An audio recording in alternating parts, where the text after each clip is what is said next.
Bom dia, boa tarde, boa noite aos nossos queridos ouvintes aqui do podcast O Novo Jurídico. Vocês devem estar notando que está um pouco diferente, mas é porque esse episódio ele é mais do que especial e em breve vocês vão saber por quê. Hoje, inclusive, eu estou com a presença ilustríssima do nosso presidente aqui da Arbitragens, Daniel Gontijo. Oi, Dan. Olá, gente. Obrigado, Luiz.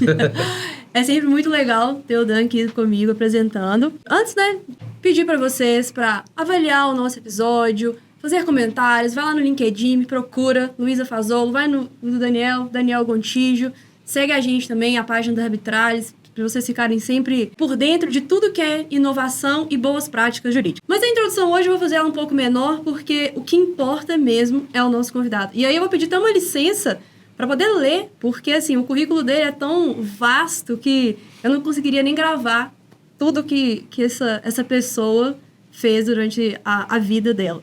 Então vamos lá. Hoje nós vamos ter o privilégio de receber uma verdadeira eminência do direito mineiro e brasileiro. Eu fico muito feliz de trazer, Oda, mineiros para falar com a gente, porque eu sinto que a gente está representando a terra do pão de queijo. Eu adoro Minas Gerais, então assim, trazer uma figura do direito mineiro é sempre muito, muito legal. Com uma trajetória ilustre que atravessa diversas comarcas de Minas Gerais até alcançar o apogeu como presidente do Tribunal de Justiça aqui do nosso estado em 2018, ele não apenas testemunhou, mas também protagonizou capítulos fundamentais na história da justiça mineira.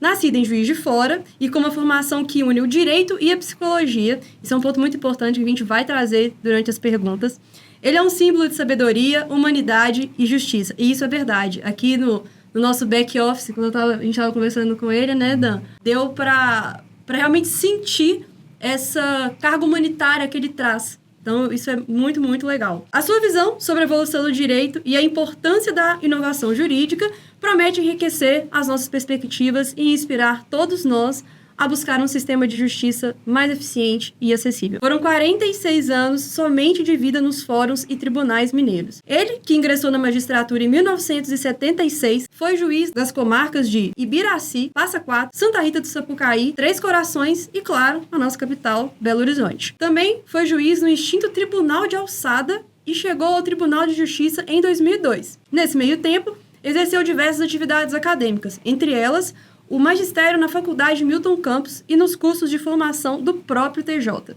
Eu falei com vocês que o convidado é de peso, né? Seu talento foi reconhecido por 5 medalhas que recebeu ao longo da sua carreira. E com esse vasto currículo, hoje temos a enorme alegria e honra, e é com muito carinho e muito respeito que eu dou as boas-vindas ao Dr. Geraldo Augusto de Almeida. Seja muito, muito bem-vindo. Já agradeci o senhor mais de 1000 vezes, mas aqui vai mais uma vez. Muito obrigado por essa oportunidade de bater esse papo aqui com a gente.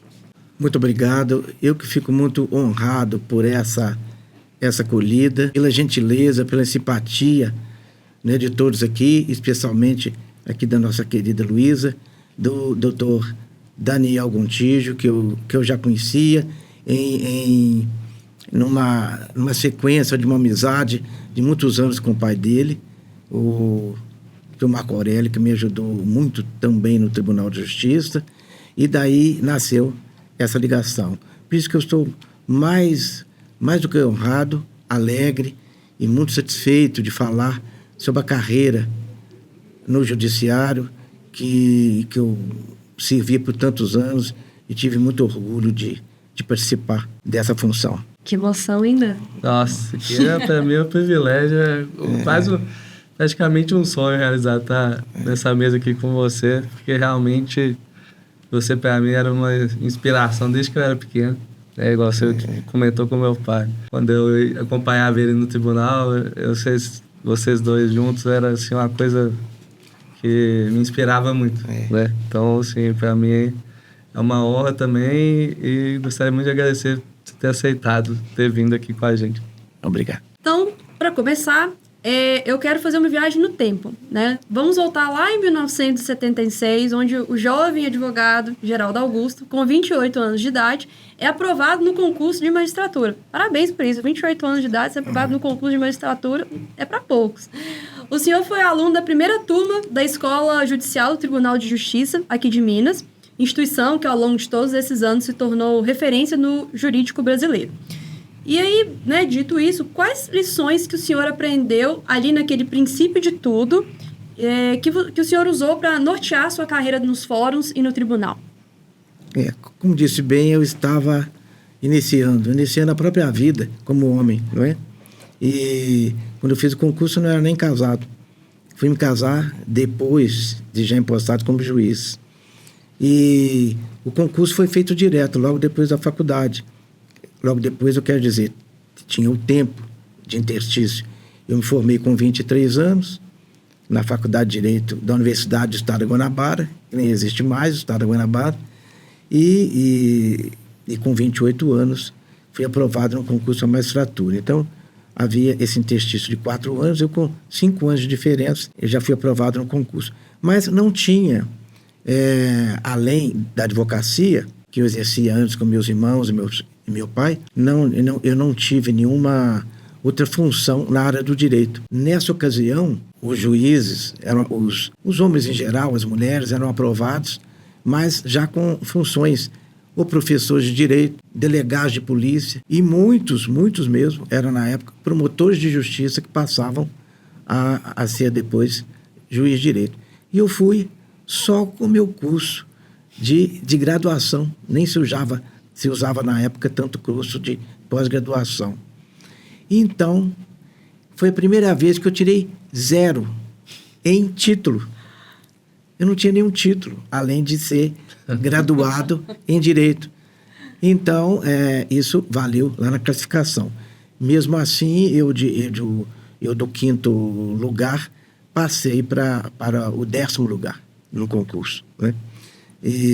Mas isso não tinha nada demais, muito importante. Bom, fui então, antes disso, ser juiz por um período, juiz substituto, juiz auxiliar, substituindo em férias, substituindo na ausência de outros. Então passei primeiro por Rio Piracicaba, 1 mês, aqui perto de João Molevade, passei por Teófilo Otoni, né, onde fui lá instalar uma vara criminal em Teófilo Otoni, naquela época, e depois em Visconde do Rio Branco, onde fiquei exercendo só a função de juiz do trabalho. Naquela época não havia juntas de trabalho em muitas cidades do estado. Então o juiz de direito é que fazia esse serviço. Em seguida, sim, aí eu passei a ser titular em Ibiraci, e depois Passa Quatro, Santa Rita, Sapucaí e Três Corações. Todas essas cidades no sul de Minas. O sul mineiro é uma pessoa formidável, mais introspectivo, mas quando fica amigo é para sempre, não é? Fala pouco e trabalha muito. É uma região muito de agricultura, especialmente café. É a região rica.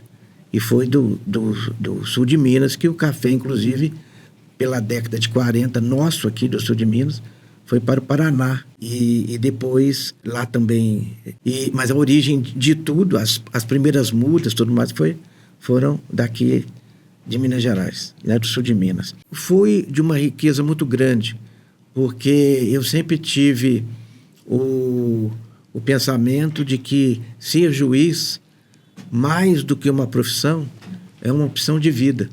E ainda mais naquela época. Você falou aí, explicou da escola judicial. Ela estava engatinhando. Não havia cursos para nos orientar naquela época. O que se fazia é que nós éramos empossados juízes, e uma semana nós visitávamos Tribunal Eleitoral, as repartições do Tribunal de Justiça, e era mais ou menos isso que existia. Porque naquela época ainda era o executivo do Estado, o governador, que nomeava os juízes. Nós só passávamos no concurso. Não havia independência do Poder Judiciário Administrativo. Então, eu tive que esperar algum tempo, por exemplo, para que fosse nomeado como juiz titular. E era o governador sempre que nomeava. O Tribunal de Justiça fazia a lista e enviava para a Secretaria da Justiça. O secretário da Justiça enviava ao governador. E ele tinha que seguir a lista conforme Não, primeiro, segundo, ou era escolha livre? Era puramente político. Eu fiquei quase 1 ano esperando a ser nomeado, porque tinha sempre um que era mais apadrinhado político e tudo mais. Eu, como nunca tive essas ligações e também tinha esse escrúpulo e quase essa vergonha na época de procurar, continuei lá no escritório com meu pai e meus irmãos até quando fui nomeado. E também as promoções quase todas aí, de Biraci para Passa Quatro, de Passa Quatro para Três Corações, ou melhor, de Passa Quatro para Santa Rita do Sapucaí, Santa Rita do Sapucaí para Três Corações, todas através do governador, todas elas. Porque só em 1988, com a Constituição de 1988, é que houve então essa separação, ou independência administrativa do Poder Judiciário, quando então o próprio tribunal faz as listas de promoção, desde então, e o próprio presidente do tribunal nomeia. Então eu só passei a ser promovido aqui, quando já estava em Belo Horizonte, para o Tribunal de Alçada, porque eu cheguei em Belo Horizonte em 1987. Então ainda foi a última nomeação do governador. O senhor trouxe só um ponto que eu queria muito que o senhor explicasse, porque eu imagino que muitas pessoas vão ter dúvidas. O que foi o Tribunal de Alçada? O Tribunal de Alçada, ele foi criado para a década de 50 e poucos, mais ou menos, 1950 e poucos, para dividir o serviço do Judiciário. O Tribunal de Alçada ficava, então, em resumo, com todas as ações do direito pessoal, né, do direito privado, que a gente chama. Todas as ações que vinham dos relacionamentos entre as pessoas. Então, uma locação, uma cobrança, né, menos família. A parte de família, de falências e concordâncias na época, e toda a parte do direito público, que é aquele relacionamento com os entes públicos, com o Estado, com o município, servidores e tudo mais, ou questões tributárias também ficava com o Tribunal de Justiça. Crimes também de homicídio e crimes de potencial mais grave eram julgados pelo Tribunal de Justiça. Pelo Tribunal de Alçada ficava, então, os crimes de menor potencialidade ofensiva, que a gente diria hoje, de menor gravidade. Só para entender, na época nós éramos, então, eu fui o juiz substituto, chamado auxiliar na época, depois juiz de primeira entrância, que era a classificação da cidade, as cidades menores, depois juiz de segunda entrância, já era promovido, depois de terceira entrância, depois especial, entrância especial, que era Belo Horizonte. Todos os juízes do interior, a chegar a Belo Horizonte, tinham que ter esse degrau, né, nas promoções. E só entrava para a segunda instância, que é, então, no estágio de tribunal, os juízes que passavam pela capital, pela entrância especial Belo Horizonte. Então, era o funil ali. De Belo Horizonte, então, eu fui para o Tribunal de Alçada, em 1994. E em 2002, passei para o Tribunal de Justiça. Tudo em promoção normal e natural. Nunca tive problema nenhum com isso. Sempre o tribunal me colocava em lista, né? E tinha aquele problema inicial que o tribunal me colocava em lista, precisava do político, né? Mas depois não. Depois era tudo natural e formidável. Então, hoje modificou. Hoje nós temos várias entrâncias especiais equiparadas a Belo Horizonte. Então, juízes no interior, as comarcas maiores, Juiz de Fora, Uberlândia, Uberaba, Governador Valadares, Montes Claros e outras tantas aí, nós temos aí umas 10 ou 12, são equiparadas a Belo Horizonte. É uma ficção, porque eu entendo que nem Juiz de Fora com Uberlândia juntas se equipara ao serviço e à responsabilidade de um juiz em Belo Horizonte pela complexidade que existe aqui. Mas então hoje o juiz pode ser promovido direto para o Tribunal de Justiça, porque não existe mais o Tribunal de Alçada, desde 1985, e vindo do interior. Nós tínhamos 8 degraus para chegar ao Tribunal de Justiça.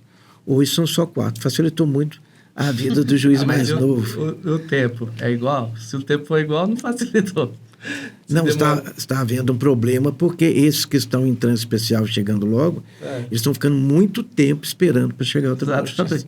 E era muito gostoso, sempre foi muito gostoso a gente passar. É como se fosse um cabo para sargento, para tenente, para capitão. Então, é gostoso isso, você se sente bem, além de mudar de região, de mudar de cidade, você se sente realmente promovido, não só na função, mas como pessoa.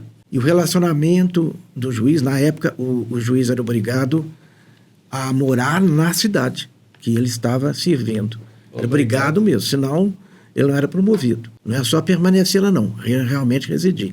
Eu sempre residi com muita alegria. Meu sogro foi juiz de direito também. Então, minha esposa já estava acostumada com isso, mudando para todo lado lá com a família. Então, foi mais fácil, né? Foi mais fácil. E dentro de Minas Gerais também, que é a nossa terra, né?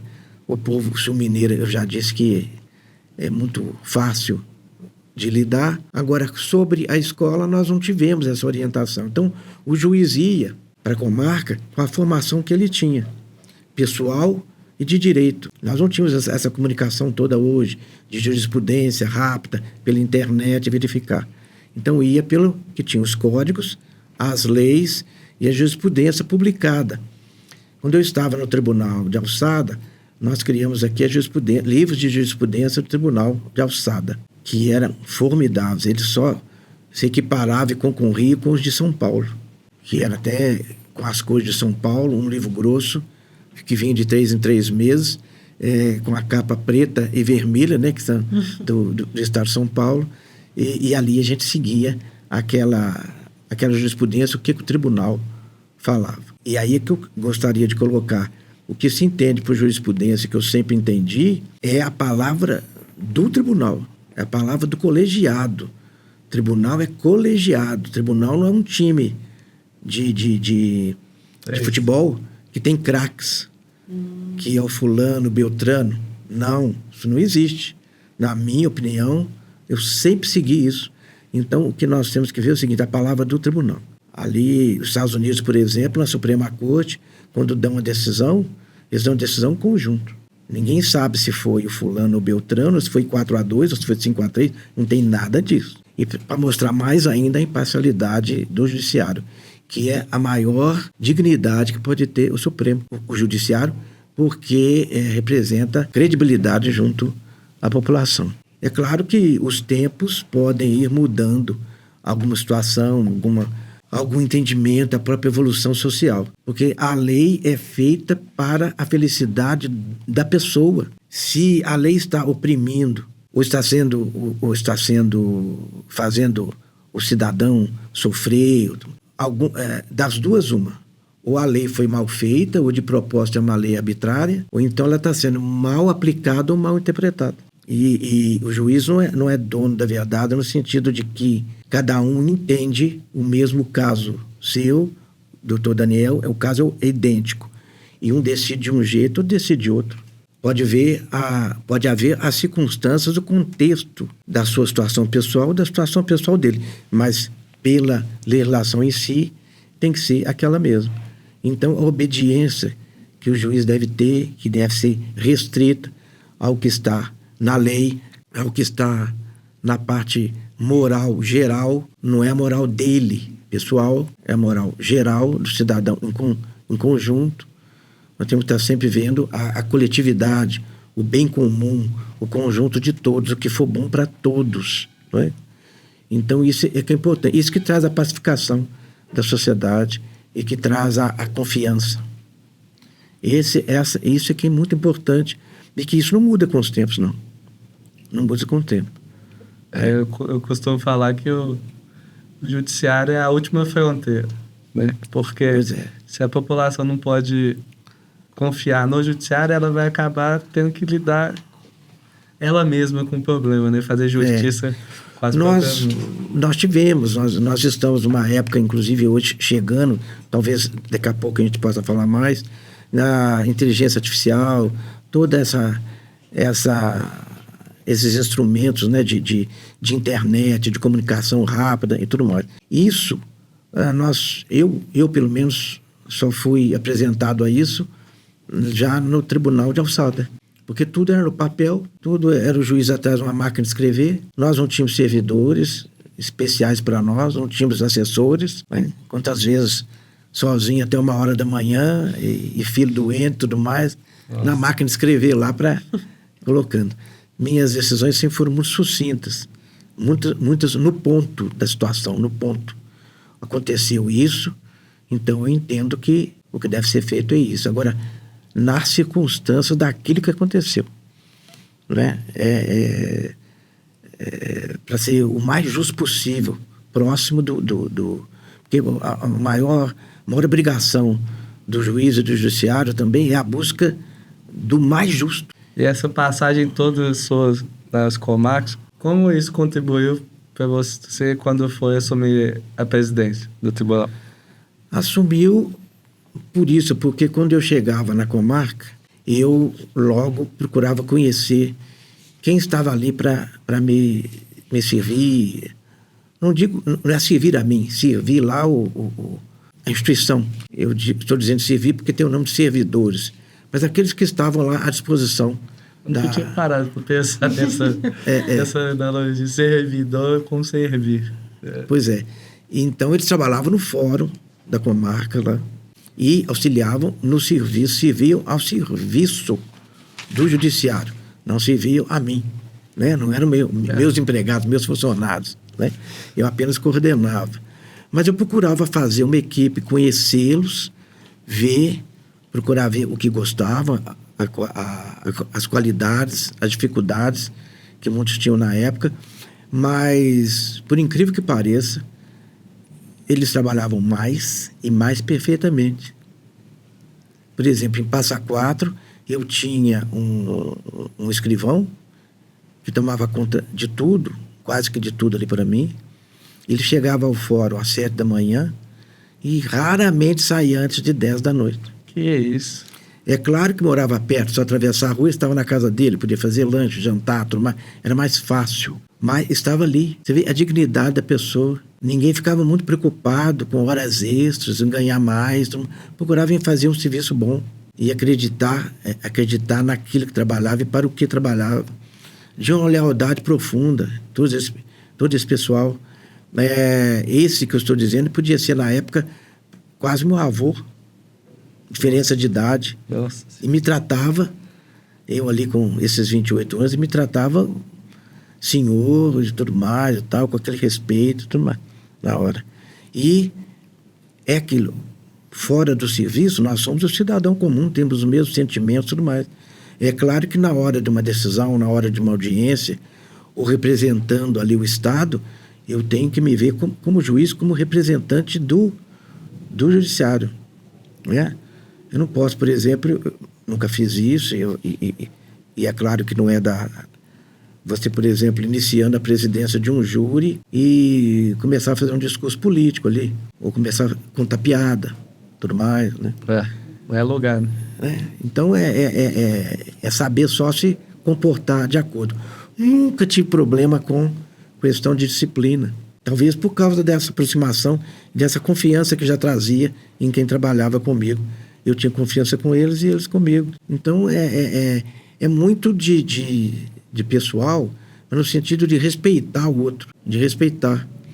A dignidade que eu tinha era a dignidade de poder assinar lá pelo Estado uma decisão. Mas eu, como pessoa, não era mais importante do que um escrivão desse, do que o escrevente, nada disso. Então, eles se sentiam também iguais, né? E colaboravam muito, todos colaboravam muito. Aqui, por exemplo, em Belo Horizonte, quando eu cheguei, ainda não tinha havido nenhum concurso para servidor no Estado, do Judiciário. Que é isso? Os escrivães eram também indicados pelos governadores na época. Nossa, mas aí ficava o dia inteiro só... E os escreventes ou funcionários do cartório, esses sim, eram empregados por CLT do cartório. Mas, sem desrespeitar ou ofender nada de hoje, que todos trabalham muito bem, talvez por medo aí da demissão ou qualquer coisa, funcionava e trabalhavam. Eram outros tempos, né? Porque era tudo no papel, tudo mais. Até o Tribunal de Alçada nós levávamos os votos no papel para sessões, levávamos uma pasta enorme. Né? Nossa. E ler aquilo, tudo mais e tal. Mas quando a gente vai, decide, está convicto e vai no ponto, basta ali 2, 3 parágrafos. A decisão não é uma aula, um discurso catedrático, né? Uma tese. Não é isso. Mas é para resolver aquela situação da pessoa. Você não vai a um médico e ele começa a ler o livro de medicina lá e te falar a teoria. Você quer que ele te diga se você está com gripe, se você está com isso ou aquilo, e receitar logo. A da origem do vírus. Esse que é. Anatomia. Olha, eu tenho a certeza, a virtude maior está na simplicidade das coisas. Tudo é simples. E seguir a natureza. A natureza não é simples? É simples. Ela não inventa coisa, não. Há bilhões de anos. A natureza é a mesma. Ela não revoga nenhuma lei dela porque ficou antiga, não. Nada. É Nada. engraçado que eu vi uma entrevista do Bill Gates, onde ele falou que ele gosta de contratar preguiçoso. Porque ele falou que os preguiçosos, eles têm a habilidade de resolver rápido, de forma simples. Sintetiza tudo ali.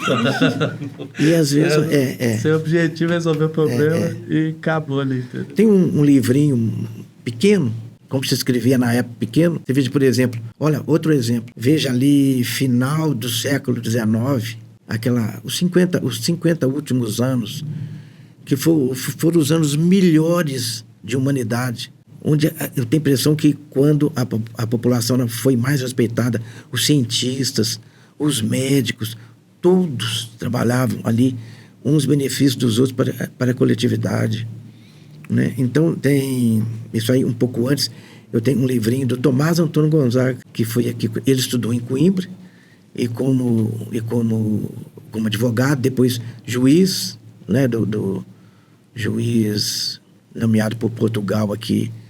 Ele foi até nomeado para o Tribunal da Relação de Salvador, só não tomou posse porque 40 dias antes foi preso na Conjuração Mineira. Mas chama Tratado do Direito Natural, seguindo também a natureza. Tudo a ver. Não pode uma lei ir contra a natureza, a pessoa humana. E muito mais uma decisão jurídica que tem que cumprir a própria lei. Véio. E falando um pouco sobre essa questão dos desafios que o senhor teve lá no passado, quando o senhor entrou, né, no Tribunal de Justiça, a estrutura era muito menor se comparada de hoje. Tanto que, de acordo até aqui com as minhas anotações, quando o senhor entrou, a segunda instância era formada por 60 desembargadores e hoje são cerca de 140 magistrados que ocupam esse cargo. Ao assumir, né, no TJ, em uma época de uma estrutura muito menor, quais os desafios que o senhor enfrentou para adaptar e evoluir o tribunal? Inclusive, o senhor até comentou que instituiu o Tribunal Criminal lá em Teófilo Otoni, no começo da nossa conversa, você até me contou. Vara criminal, quer dizer, um juiz. Não tinha vara criminal em Teófilo Otoni até 1977, pensa bem. Era os juízes trabalhando em várias, tanto civil quanto tribunal, quanto criminal. E dentre todos esses desafios, como que essas mudanças, né, que o senhor principalmente também proporcionou, refletem no sistema judiciário mineiro ainda hoje? E aí uma dúvida agora minha que eu achei muito interessante. Como que era feito lá em Teófilo Otoni antes da vara criminal? Se acontecesse um homicídio, ia ter que ser julgado em outra comarca? Não. Não tinha Não era julgado? Não, especializado. Não tinha especializado, não tinha um juiz específico. Como lá tinha 3 juízes, eles faziam tudo que era civil, que a gente vê do civil, quanto também do penal, do criminal. Que bagunça, hein? Então, era trabalhoso. Eu, em Três Corações, antes de vir para Belo Horizonte, era um juiz único. Eu trabalhava em Três Corações, em todas as ações cíveis, comuns de pessoas, em todas as criminais. E peguei, em Passar Quatro, que eu peguei trabalhista, e Visconde Rio Branco. Lá em Três Corações não peguei trabalhista, não. Mas peguei também todas essas... Já tinha bastante fábrica, então muitas discussões das empresas com o Estado, questão tributária, e tinha questão de menores, e tinha família... De trabalho infantil. E tinha direção de fórum, e tinha eleitoral, uma pessoa só. Porque quando eu cheguei lá, já eram para ser instaladas mais 4. Então, já seriam 5. Mas como na época não tinha dinheiro e era o Estado que fazia ainda, então era o Estado que promovia isso, não é o Executivo, né? Não era o Judiciário. Então, só depois, quando o Judiciário se tornou independente em 1988 e ficou com a verba própria da administração, é que essas varas, hoje tem 8 varas lá. Então, Então, se fazia o trabalho de 8. Nem é de 5. dificuldade. Mas o desafio que eu tinha, e os juízes na minha época tiveram, era o desafio só físico. Desafio físico, a jurisprudência ia mais ou menos devagar, não tinha essa questão do judiciário midiático. Supremo, a gente só sabia os nomes lá do grupo, mas eles não iam para a televisão, não iam para mídia, não tinha isso não. Decidia e pronto, e ficava, e os jornais davam alguma notícia, mas a pessoa em si não era celebridade, né? Isso ajudava muito mais na credibilidade. E na imparcialidade também ajudava? Também. Demais. Porque são todos humanos, nós somos todos humanos. O esforço é bem maior quando... Isso já tinha antes, por exemplo, um crime numa cidade menor, aquele crime rumoroso, né? Que a população já se dividia se era culpado ou não era, tudo mais e tal, né? O juiz que não tivesse uma formação pessoal mais forte poderia se sentir pressionado. Se bem que no júri Os jurados. são os jurados que decidem, nós só damos a sentença. Mas se não fosse um crime de júri, e o juiz tivesse que dar a sentença, muitas vezes poderia ficar impressionado ou pressionado. Por isso que os juízes têm uma saída jurídica, lógica e ética. Ele está se sentindo assim, ele se dá por suspeito, não porque alguém entendeu que ele era suspeito de alguma coisa. Tem até um nome mais... quando é o juiz que faz, tem um nome mais específico. Chama afasta-me desse processo motivo de foro íntimo.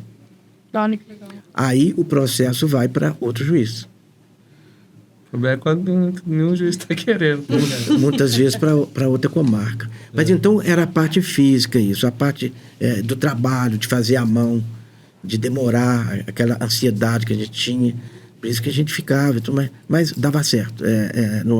Dentro da circunstância do tempo também, porque não era tanta demanda também. Nós vivemos uma era, de uns tempos, nos 10 anos para cá, uma era de superjudicialização. As pessoas não conversam mais. Um vizinho que tem um galho de uma árvore passando para o outro lado, ele não vai lá conversar com o vizinho. Ele judicializa e vai conversar com o advogado, a justiça começa no escritório do advogado. O advogado ético, bom, que quer resolver o caso, ele fala com o cliente, isso aqui, vamos tentar fazer uma conciliação disso? Ou então, se nós entrarmos na justiça, nós podemos ir até aqui. Daqui para cá não dá mais. Só tem chance de 50%, ou não tem chance nenhuma. Não sei o que. Então, o mercado de trabalho da advocacia, que é tanto, essas faculdades são nem sei quantos mais por semestre, porque agora é por semestre, né? Derrubando esses números todos. Dizem que são só 5% dos formandos que chegam a exercer a profissão. Mas eu não sei, mas mesmo 5% de tantos são muitos mesmo.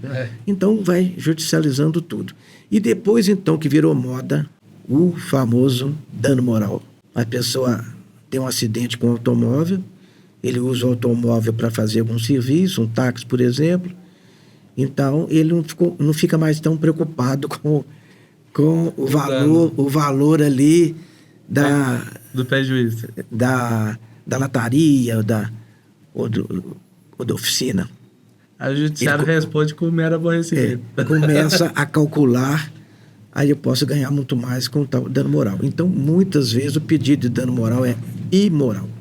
Não, tem gente que é quase uma profissão. Não, qual é a sua profissão? Não, eu sou atropelada por ônibus e vou pedir indenização. O judiciário é minha vida essa.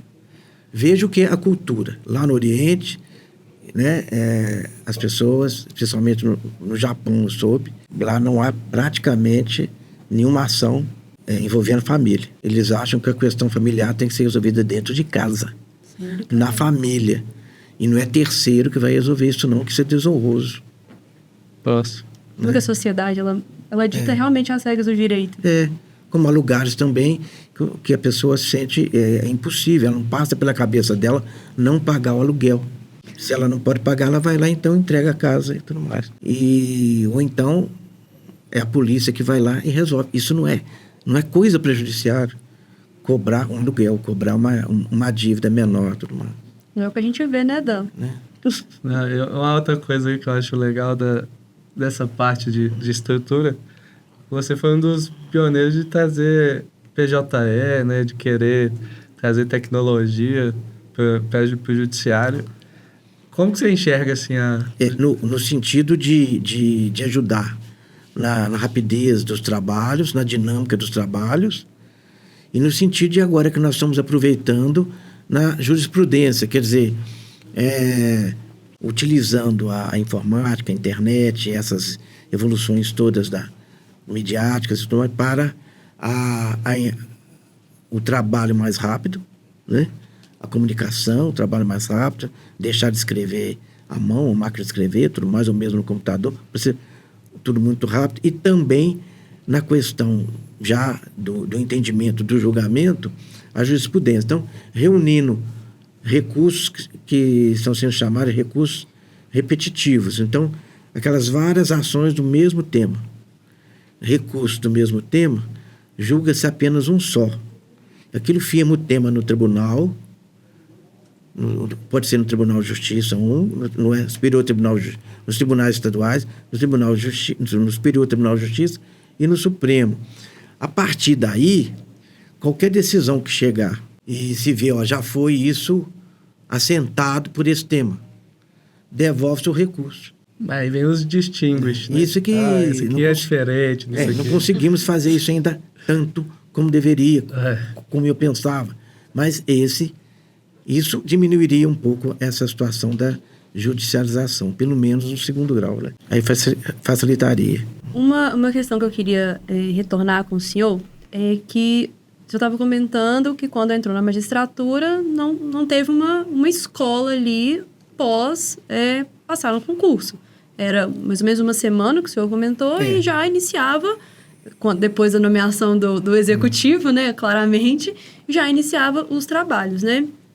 E eu queria saber, né, tendo em vista hoje que as coisas são diferentes, como que o senhor acredita que essa dedicação à formação acadêmica dos magistrados contribui para essa excelência na prestação jurisdicional e qual conselho que o senhor daria para esses futuros juristas sobre a importância do aprendizado contínuo? Depois que eu me formei, umas 2 ou 3 turmas, a escola já começou com cursos regulares. Os cursos regulares durando 15 dias, depois 1 mês. Hoje a média são 3 meses. E eu mesmo participei de bancas e desses cursos nas turmas 2005, 2006 e 2007. E eu sempre entendi o seguinte: o que nós precisamos saber no concurso para juiz, e nos concursos que eu coordenei e trabalhei neles foi assim, nós precisamos saber primeiro o homem ou a mulher, a pessoa. Por isso que eu dava muito valor ao exame psicológico. E nesse período, nós fizemos o seguinte: nós colocamos mais 10 quesitos em relação ao juiz mineiro. Como nós queríamos o juiz mineiro. Especialmente nessa pergunta que você me fez anteriormente sobre parcialidade. Como é que o juiz ia funcionar sob pressão. E quando nós vimos que o candidato era bem fraco nessa parte, ele não passava, não. Ele era eliminado. Isso mesmo após a aprovação do concurso. E o que nós queríamos... Não, isso é durante o concurso. É uma das fases. O que nós queríamos era aquele que conhecesse o direito, o básico do direito. Não precisava de ser ninguém doutor, pós-doutor, que existe agora. Isso não. Isso é para a faculdade. O que interessa é aquele que atendia o cidadão ali, olhava o fato e pensava. Primeiro, pensar como homem ou como mulher. Isso aqui está certo, está errado. Todos nós temos noção disso. Depois, atribuindo ali a qualificação do direito, o que é certo e o que é errado. E basicamente, uma linguagem que eu gosto muito é o seguinte: é como se fosse nós comprarmos uma roupa. O direito seria a roupa e o corpo, o fato. concreto que aconteceu. Nós não vamos comprar uma roupa sem ver o corpo. E muitas vezes acontece isso. Isso acontece em toda função, né? Um médico também com uma tese brilhante, querendo colocar o doente abaixo a tese dele. Ele tem que ver primeiro se é a doença do paciente, específica daquilo. Então, vamos ver primeiro, nisso que eu lhe falei, o que aconteceu? Aconteceu isso. Quais foram as circunstâncias? A gente fica sabendo ali pelas testemunhas, ou pelas provas que tem. Falei, pronto, isso está errado, por isso, então agora vamos ver o direito. E aí colocar o direito no corpo do fato concreto. O direito é a roupa. Legal essa analogia. Porque se fizer o contrário, não vai dar certo. Ou nós vamos colocar a roupa muito justa num corpo maior, ou colocar a roupa muito larga num corpo menor. O mais parecido que dois corpos possam ser, tem diferença. A pessoa pede, meu direito, esse aqui pede um abacaxi. Não adianta você dar para ele um caminhão, mas de mamão. Ele não pediu aquilo. Mas eu entendo que deva ser assim. A gente não entende nada. Tem que ser o que ele pediu lá. O nosso entendimento, por melhor que seja, não pode ultrapassar o que a pessoa está discutindo lá, não. E o interesse dela? Ué. Esta petita, né? Então, eu não vejo... A vida inteira, e também no serviço nosso, é tudo leve e suave. Devemos fazer tudo leve e suave. Nós estamos aprendendo a fazer o seguinte: a gente tem que sair do complexo e ir para o suave, né? É como se fosse naqueles carroções da álgebra, da matemática, antigamente, lá que tinha aqueles carroções do colchete, do parênteses, tudo mais. Você vai eliminando aquilo devagar, tudo mais, chega à expressão mais simples: 2 mais 2, 4. É isso. Mas parece que muitos... Quer hoje, fazer o contrário. Faz o contrário. Pega do mais simples, tá fácil de ali resolver, e vai complicando aquilo com teses. Aí sim é um emaranhado de colchete e de parênteses que depois você não chega a conclusão nenhuma. E vira então o que nós chamamos decisão de ficção científica. Decisão que não atende a pessoa. Mas é bom que eu falar sobre arbitragem, que a arbitragem vem atender a isso que a gente... ao tempo, a simplicidade e a objetividade. E já existia, não é de hoje, não. Nos outros códigos. De 1900. A gente poderia nomear árbitros. Na época era confundido só com peritos e tudo mais. Mas, na verdade,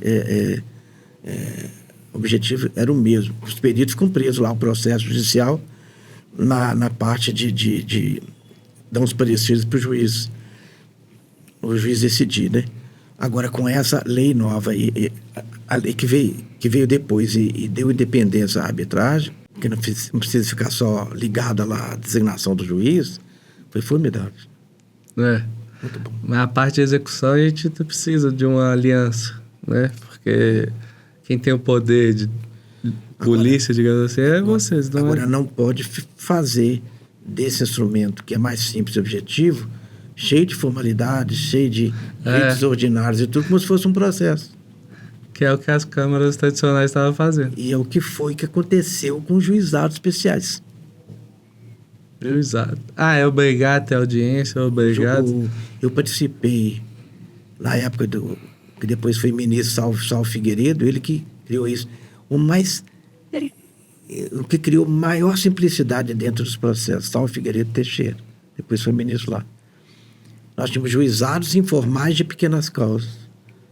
Os juízes, isso é bom até falar, os juízes saíam do expediente normal, do dia, do trabalho, depois do fórum, e nós ficávamos até 10 horas da noite, 2 vezes por semana.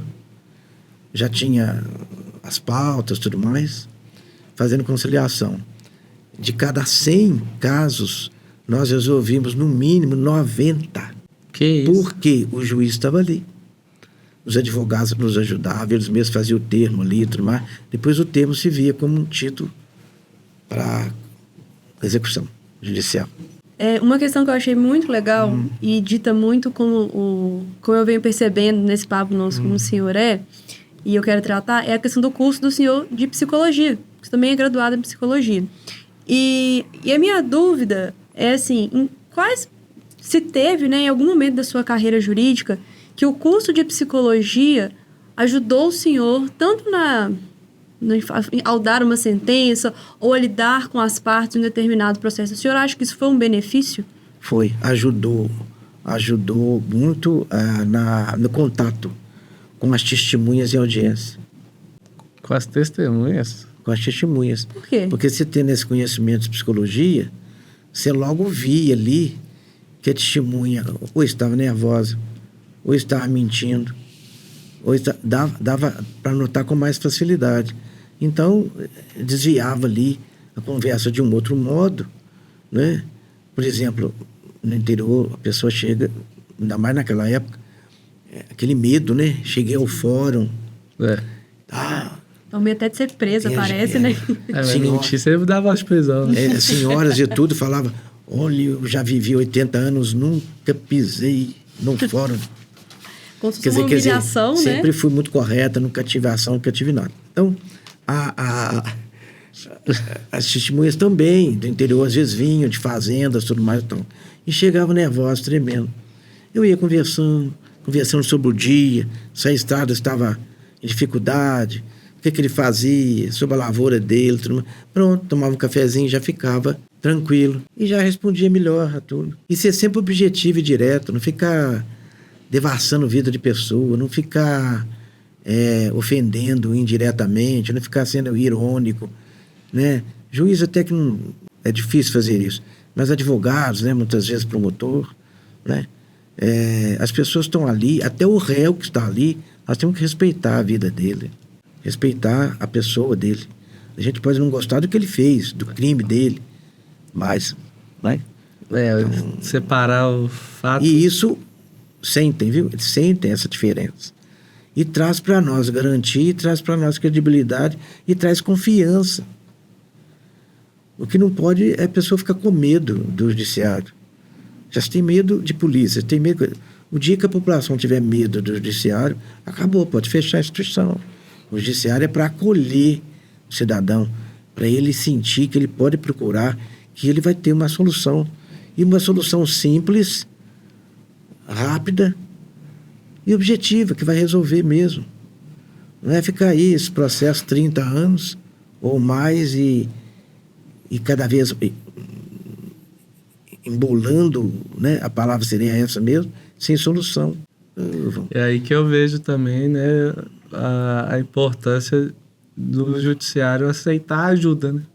Pois é. Igual nossa. A arbitragem nisso é muito importante. Que a arbitragem vem para esse lado da simplicidade, da objetividade e de resolver logo concretamente com uma pessoa que conhece e mais especializada, às vezes, e foi direto no ponto, sem aquelas interferências todas de um processo judicial. E isso já é coisa antiga. Em códigos de processo antigo, já era dado ao juiz nomear árbitro para uma situação, por exemplo, de terras, de posse, de verificação de questão muito técnica que o juiz nem teria obrigação realmente de saber. Então, são os auxiliares. E não é mais do que os peritos, porque os peritos o juiz sempre indica um e cada parte indica outro sua e faz depois a conjugação para ajudar a decidir. A arbitragem é mais específica. O juiz fala, sobre isso ele queria uma solução técnica e aquilo ele não ia julgar ainda não. O que viesse daquela solução, o valor, a metragem, tudo mais, na arbitragem era resolvido. Hoje a arbitragem, com essa independência dela, ela ficou muito próxima também à mediação. Então ela já termina o conflito ali. Ela já faz já soluciona para as partes o que ela quer sobre aquele ponto específico. Então você não vê um problema na arbitragem? Nenhum problema. Pelo contrário, é um grande auxiliar na busca do mais justo e de uma busca concreta, correta e rápida. Então tem eu até perguntei isso para o senhor. Geralmente as empresas que não têm muito tempo de ficar litigando procuram arbitragem. Então não tem essa competição, o juiz versus árbitro, não vamos abrir espaço para a arbitragem, porque a arbitragem vai Tomar o meu tomar o lugar do judiciário. O que eu acho extremamente nada a ver. Mas no papel do senhor, que é um representante do judiciário, não tem... Não, é auxílio, isso é sempre auxílio. Se o juiz ficar no papel dele, esse que eu lhe disse, de buscar o mais justo, de atender o cidadão, ou aplicar a lei, né? Ter esse sentimento, tudo que vier para ajudar. Nós temos o bom policial auxilia demais o juiz, né? O Ministério Público, hoje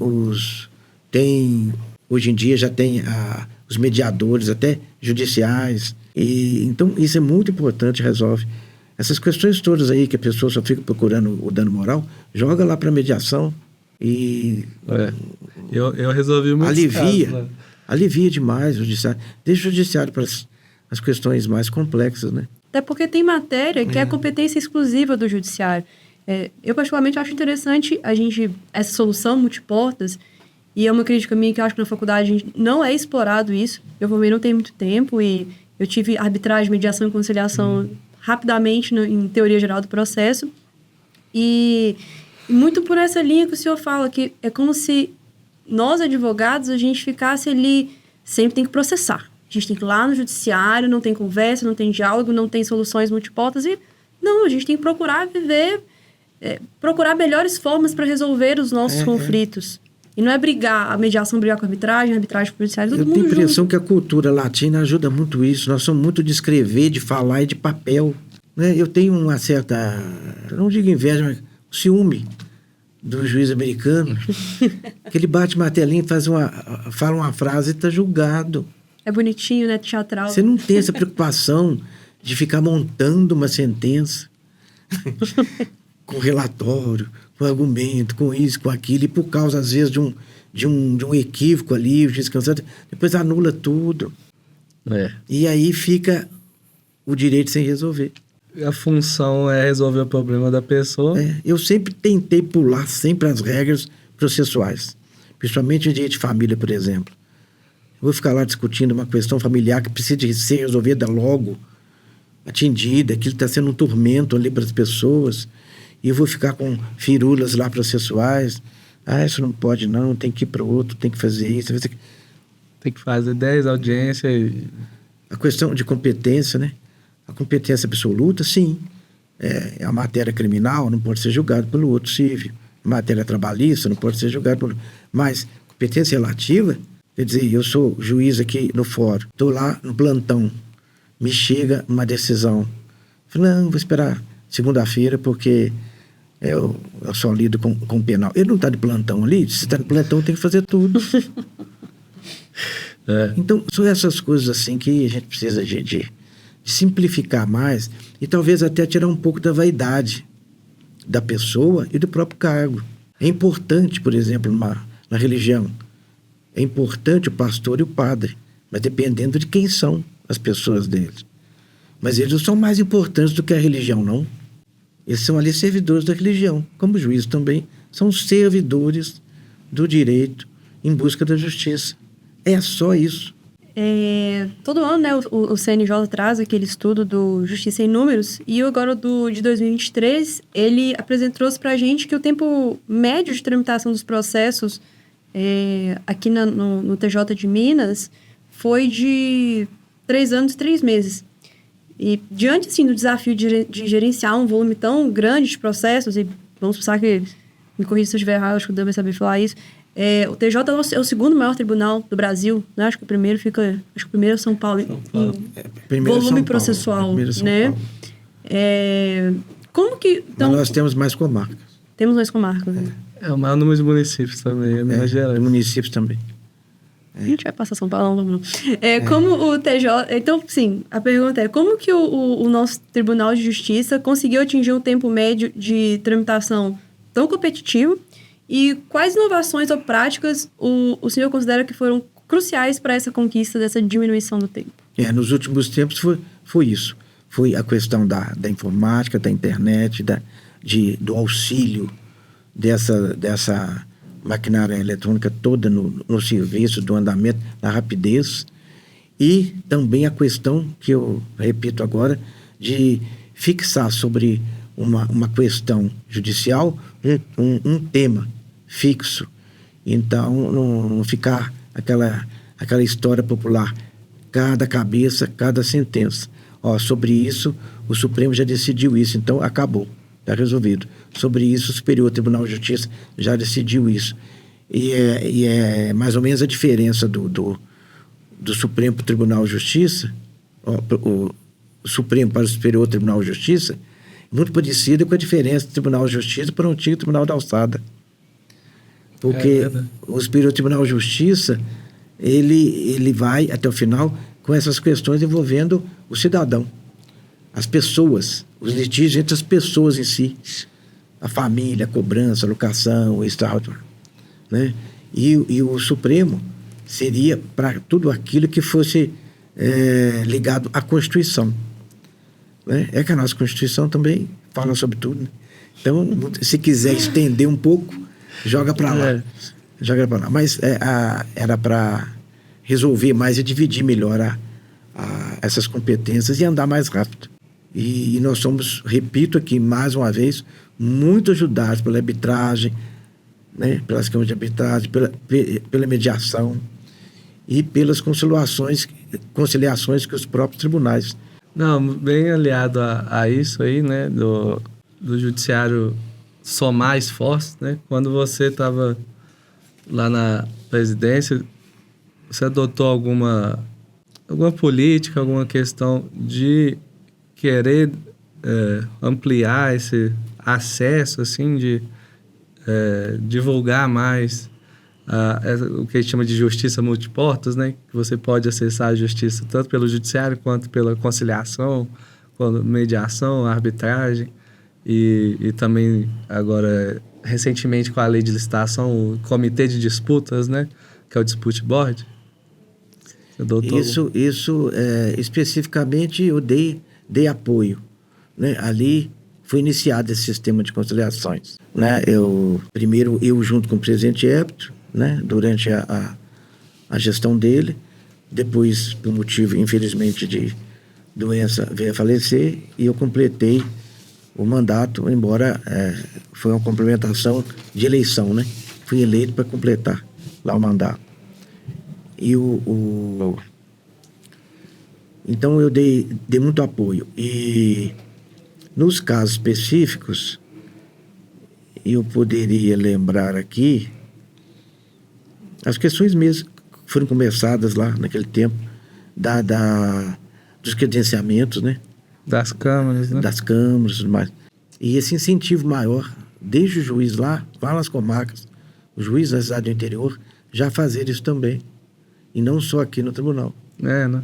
Tem que ser algo mais... Isso cresceu muito de lá para cá, né? Mas teve aquela sementinha já lá plantada. O que a gente tem visto, eu tenho visto hoje, né?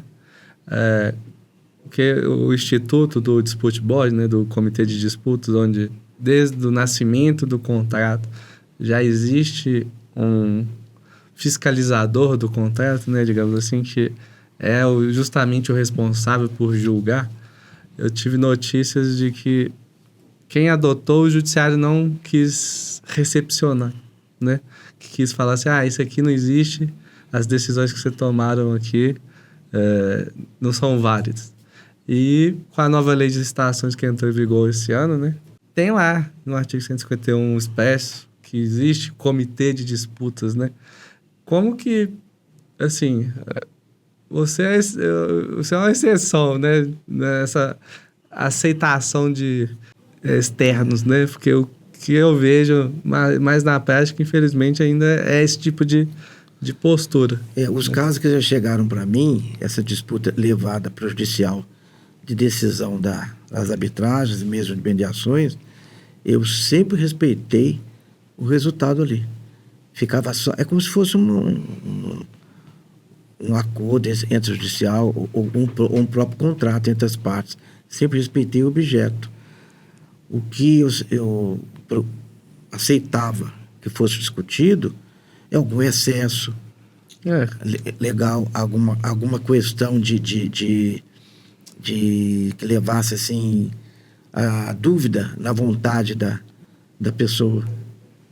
É só isso, porque a questão mesmo da decisão, se nós queremos manter isso, nós temos que respeitar e temos que incentivar.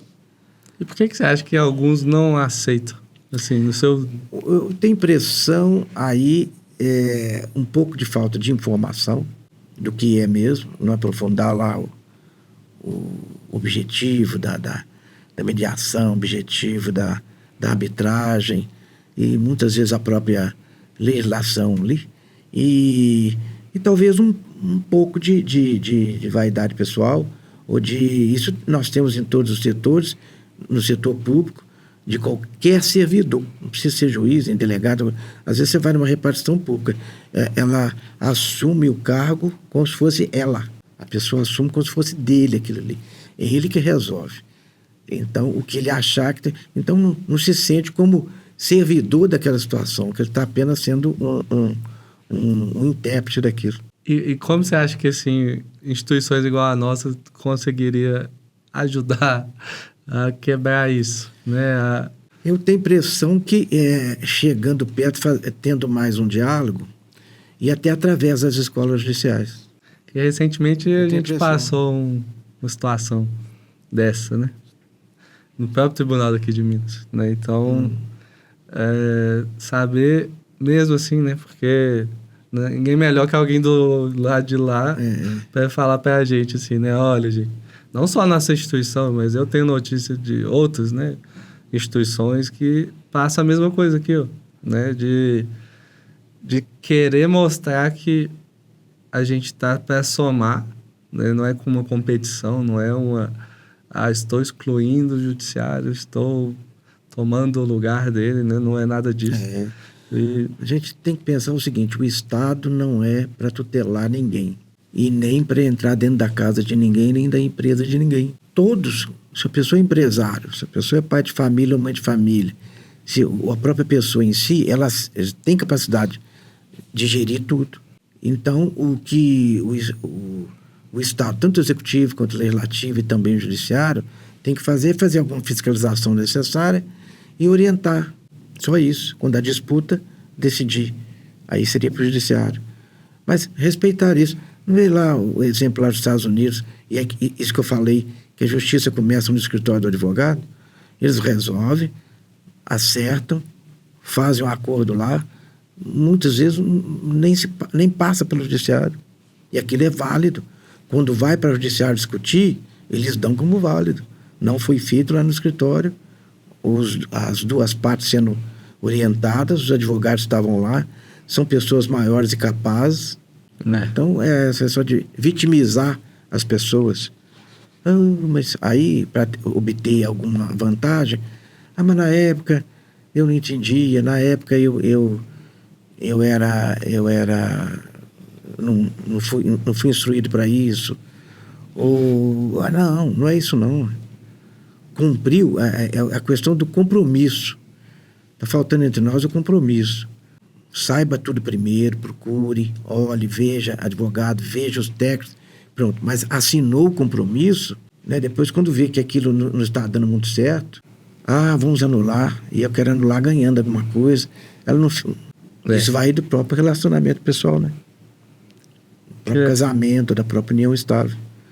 Tudo vai muito bem até um tempo. Depois, aí já quer cortar tudo, mas já tendo vantagem em cima do outro. Não teve, né? Quase a vingança, né? Entre aspas. Que aula, né? Que a gente está tendo hoje de várias coisas, de humanidade, de vida. Mas é pessoal, isso aí é a minha opinião. Tem muito... Não. Se for... Eu sei que muitos entendem um pouco diferente, e tem que ser formal, e tem que ser muito doutrinário, e tem que ser muito... Não, vamos acabar com isso. Não é assim, não. O senhor acha, igual essa questão de juízes que, quando vão dar sentenças, fazem quase uma tese de doutorado. Você acha que, de alguma forma, isso afasta a população do judiciário, no sentido de usar muito juridiquês? Porque, assim, eu já uma vez eu fiz uma entrevista com a diretora jurídica da Accenture, Alexandra. Um abraço, Alexandra. E ela comentou comigo, ela, uma advogada com conhecimento jurídico, assim, gigantesco. Ela me contou que ela recebeu que os pais dela receberam uma sentença e na hora que eles leram a sentença e deram para ela ler essa sentença sobre uma matéria X, que nem ela entendeu, porque o juiz fez tanta... Nossa, foi tanta coisa, um juridiquês tão, assim, exacerbado, que ela ficou assim, nossa, eu vou ter que jogar no Google para ele traduzir para mim. O senhor acha que isso afasta um pouco a população judiciária? Afasta, porque E exclui, né? A sentença tem que ser... Assim, infelizmente, o nosso Código de Processo, ele ajuda um pouco isso, embora hoje está bem mais simplificado. Ele quer que se faça um relatório, quer dizer, tudo que aconteceu desde a petição inicial, você pode resumir aquilo, dizer, ele pediu isso, o outro contestou isso. Mas, estilo de cada um. Tem alguns que copiam toda a petição inicial, toda a defesa. Aí foi aí dá um livro, né? E aí, depois, claro que você tem que justificar a decisão, primeiro com o fato, e depois com o que é amparado pela lei, né? Mas o que não for amparado pela lei, às vezes não tem, foi difícil, não tem uma legislação para aquilo, a gente vai para aquilo que eu lhe falei, está lá no Código Civil, primeiro do Klaus Bevilacqua e do mundo inteiro. A gente vai para os bons costumes e o que o cidadão médio comum faz. No final, a gente vai lá na pessoa outra vez. O que uma pessoa de bem, uma pessoa comum faria nesse momento? É isso. Não precisa ser doutor, pós-doutor, não precisa, nem deve ser, porque complica. Então, escrever tese, vai escrever na sede da academia, lá na faculdade. E lá que é o momento de discutir. Aqui já tem o fato concreto e pronto. Não adianta ficar discutindo isso e é pernicioso por isso. Cria uma insegurança mesmo, insegurança jurídica.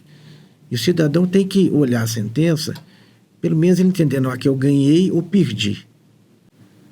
E por que ele... E simplificado. Afasta demais.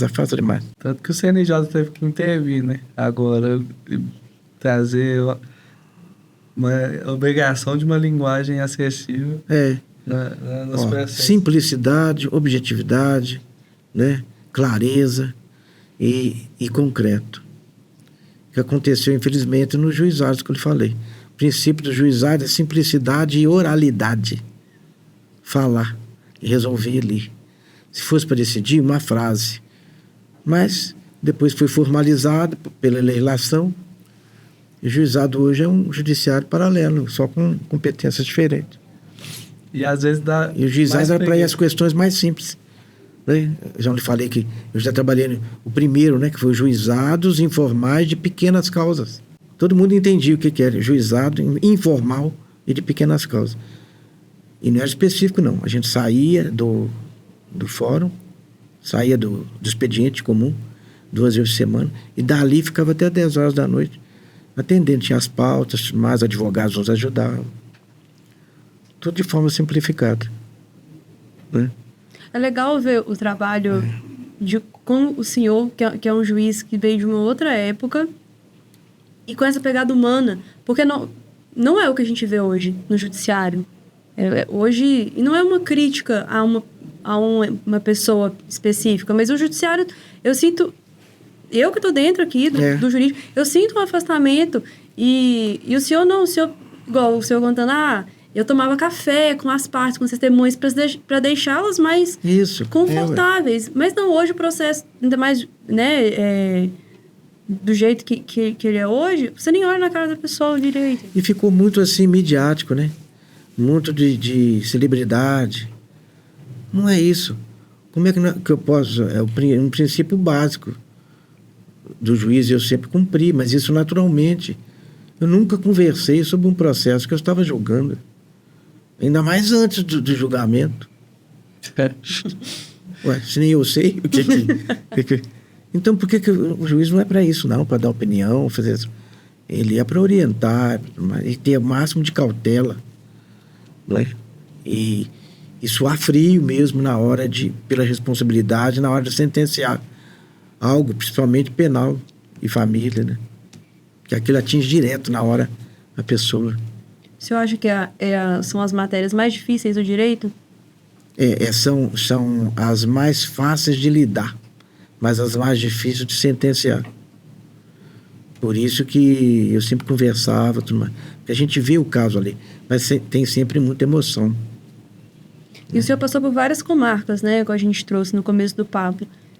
E assim, de realidades socioeconômicas também, cada uma na sua particularidade.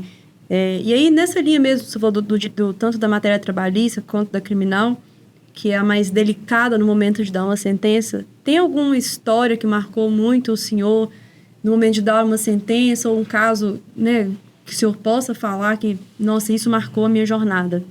Todos os casos, para mim, grandes ou pequenos, foram assim, de emoção, o mesmo. Mas que dão satisfação, por exemplo, em Ibiraci. Eu cheguei lá, uma cidade muito pequena, lá divisa São Paulo e Minas, pertinho de Franca, 10, 15 minutos de Franca, mesmo naquela época. Então, cheguei lá, fui chamado pelo presidente do Tribunal Eleitoral aqui, dizendo que havia para eu fazer uma revisão de todo o eleitorado lá. Nossa. Como era papel, quase o tamanho dessa parede, o processo. Coisa que já vinha de muito tempo, envolvido várias pessoas. Tudo. Então, lá tinham eleitores, a maioria dos mortos não dava baixa, já não se votava ainda com 16 anos. Não se votava e nem votava analfabeto, né? Então, tinham pessoas de todo tipo votando. Tinha um bairro da cidade vizinha lá de Franca, né? Que é Franca, que votava em Ibiraci, votava lá e votava ali. Então, a cidade estava, naquela época, normalmente a população da cidade, os eleitores eram 1/3 só da população da cidade. Porque analfabeto não votava, menores não votavam e também não votavam ainda com 16 anos. Então, era uma média de 1/3, mais ou menos, que eram os eleitores, né? Pelas circunstâncias da época. A cidade estava com 3 vezes mais a população de eleitores. Então, eu fui fazer essa revisão eleitoral. E tive que pedir o auxílio dos servidores do Tribunal Eleitoral. Fui para lá e fomos aí, notificado cada um, tudo mais, tal. O senhor leu aqueles documentos todos? Não, aí tem que olhar todo o fichário de todos os... E ir chamando cada um. Não. O que aparecia, a gente ia vendo. E ia cortando os que não eram. Quem não fosse também, e grande parte não foi, então de 13 mil e tantos eleitores, ficou para 3 mil e pouco. Nossa. E teve questão política, teve todos reclamaram, tá, aquela coisa toda, né? Deu tudo certo. Já lá em Passa Quatro, eu fiquei muito satisfeito porque havia uma demanda muito grande, já antiga, e que havia fechado, paralisado o Parque das Águas. Ali é a região das águas, né? Então eu consegui resolver aquilo tudo, todas as questões, inclusive as trabalhistas, porque nesse ponto eu era juiz de trabalho lá também, e resolvi demandas de todos os tipos. Deu tempo de, em 1 ano, resolver isso, e foi aberto o Parque das Águas. Hoje, o Parque das Águas de Passa Quatro, fica ali Passa Quatro, Itamonte, qualquer divisa ali, Passa Quatro, ela faz divisa, a região que faz divisa Rio de Janeiro, Minas Gerais e São Paulo, né? Então, tem as famosas águas Passa Quatro, Guaraná Passa Quatro, Sol da Limonada Passa Quatro, um Parque das Águas muito bonito, com dois hotéis maravilhosos, dos mais modernos. Eu tenho a impressão que são os mais modernos do sul de Minas, porque os de Caxambu e de São Lourenço são muito bons também, mas são antigos, do estilo... Poços de Caldas também, os resorts. Poços de Caldas, mas é um pouco mais além, né? E como Araxá, embora não tenha muita água, Araxá é lama, né? É mais para a pele e tudo mais. Então não tem muita água, acho que tem uma só. Mas esse outro lado lá do sul de Minas era água. Então a gente fica satisfeito, resolveu tudo, elevou a economia da cidade, e a situação toda foi resolvida, né? Já depois Santa Rita do Sapucaí, não me lembro assim algo tão importante. Ela tinha alguns júris parados. Eu fui depois de 3 anos de um juiz doente, muito doente, então foi onde eu peguei maior volume de processo, né? Mas tudo muito sério. a região do sul de Minas é um pessoal muito culto, né? As cidades são todas parecidas com umas vilazinhas francesas ou italianas, um lugar muito bonito, né? E Três Corações, nós estamos falando do Mineiro Fechado, lá do sul de Minas, a cidade mais aberta, mais alegre. Então ganhou até o título lá de Cordialidade Mineira por causa disso. Muito legal. Belo Horizonte que eu vim saber, porque eu sou de Juiz de Fora, então eu só vivia com os times do Rio, né? O senhor, assim, quase que o senhor não é mineiro, né? Porque Juiz de Fora é mais carioca, praticamente. Juiz de Fora, eu tenho para mim que é uma das cidades, nesse sentido de uso e costume, menos mineira do estado. Porque, inclusive, você vê lá feijão preto, que nós comíamos normalmente, diariamente. Vem comer feijão, a gente chama feijão mulatinho, né? Feijão mais depois que eu saí de lá. E aqueles hábitos todos mais ligados com o Rio de Janeiro, porque desde o Império, né? Era Juiz de Fora, Petrópolis e Rio de Janeiro. As cidades lá. Em Minas Gerais tem essa osmose, né? Estadual, assim. Em todos os cantos a gente não tem uma quebra brusca de cultura, né? Você vai sendo absorvido, aí que você cai lá. Aí, por exemplo, você vai pra Bahia. Antes de você chegar na Bahia, você já tá conversando com um baiano, só que é mineiro ainda, né? Até a Filotônia, eu tinha um amigo que estudou comigo. Ô, Léo, beleza?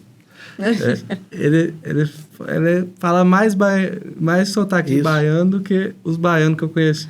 Minas Gerais com muita verdade, dita até pelos polícias, né? É a essência do país. Você vê tudo aqui.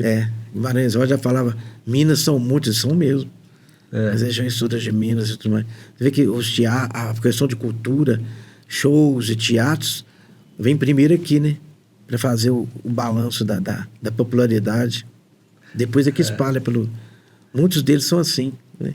Até para negócios, que diz que se uma coisa dá certo, especialmente em Belo Horizonte... Se der certo aqui, dá certo no Brasil todo. É verdade. E o pessoal é exigente, viu? Nossa Senhora. Tem a verdade que o mineiro é desconfiado, né?